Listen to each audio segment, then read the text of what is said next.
Coronation Fund Managers was founded in 1993 in Cape Town and is certainly one of Southern Africa's most successful third-party fund management companies. That's with assets under management of more than 600 billion rand. Yeah, astonishing success story. Taster Toy and some of the early founders of the business can really be proud of themselves, although they've handed the mantle on to younger management players. It really has been the beneficiary of the most significant fund inflows on the local scene. So it's become a major player. It now owns pretty much everything on the local market and also has some pretty successful international funds. In recent times, just perhaps a little bit of a slip. We'll see in a minute what that share chart looks like. Market cap 29.5 billion rand, a PE of 15.5, dividend yield here of 6.4%. That's got to be something to write home about. Wayne McCurry, the dividend yield? You know, as we spoke about earlier on, these are hugely cash generative businesses as long as your asset base is growing, because it's fixed costs. I mean, almost all of it is fixed costs. So you add the assets on it, the profits fall to the bottom line. Now, Coronation has truly been one of the most successful, and they've had fantastic earnings growth.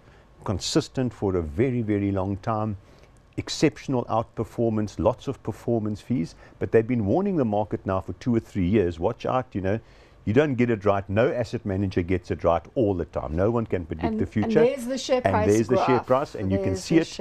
The last set of results were not well received by the market because they were down off a very high base, but they were still nevertheless down. Paul, does this mean we should be concerned about the Coronation story into the future? I don't think specifically, because, well, it's hard to say. You know, that purple patch that they enjoyed, they just seemed to have a period where they got everything right. They got into resources just as they were booming.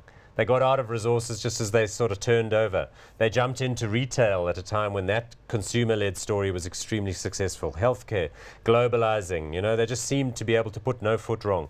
The Chief Investment Officer, Carl Leinberg, and his team just calling it, nailing it every time. The biggest, most successful, you know, big cap equity stocks also killing it.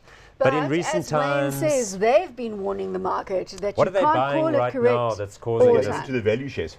They're going to the value. They're selling out the value stocks Naspers right and now. buying the resources. Does that mean you guys are going to follow suit? Me, no. But I don't know, Wayne. Wayne? No, I'm there already. Are you there already? So you're ahead of Coronation on this one. We'll see what happens. Wayne's loving it, because then they can bring their 600 billion and shunt it all down the same tubes. Going back to what Wayne was saying, Coronation has itself been warning the market that you can't get it right all the time. Yeah. As we've seen in the share price, that has been reflected. Where do we go from here? Are we calling this hot or not? These are massive asset gathering machines, and your clients, as I said earlier on, don't leave you just because you get it wrong for 1 year. They've built up a very good reputation. Clients will be sticky. It will turn around. I mean, even if they give just market-driven performance, the asset base is unbelievable and can generate a lot of returns. Hot or I not? would sit and wait. When the market gets a little bit of a shake and a little bit of a shock, you stand back and wait. But this is a good company and you would want to buy, but right now, not hot. Hot or not? Yeah, it's tricky because they are not greedy, these people, with regard to fees. There are other players in our financial markets, hedge funds and so on, that are much more greedy.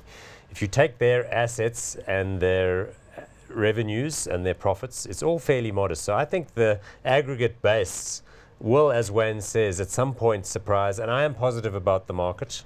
Is this a buying opportunity at current levels or not? Are we hot or are we not? I'm going to say not hot like Wayne. I think it's a wait and see type of scenario, and I think you need to get some prior year comparatives going that are more likely to be favorable. Not hot from both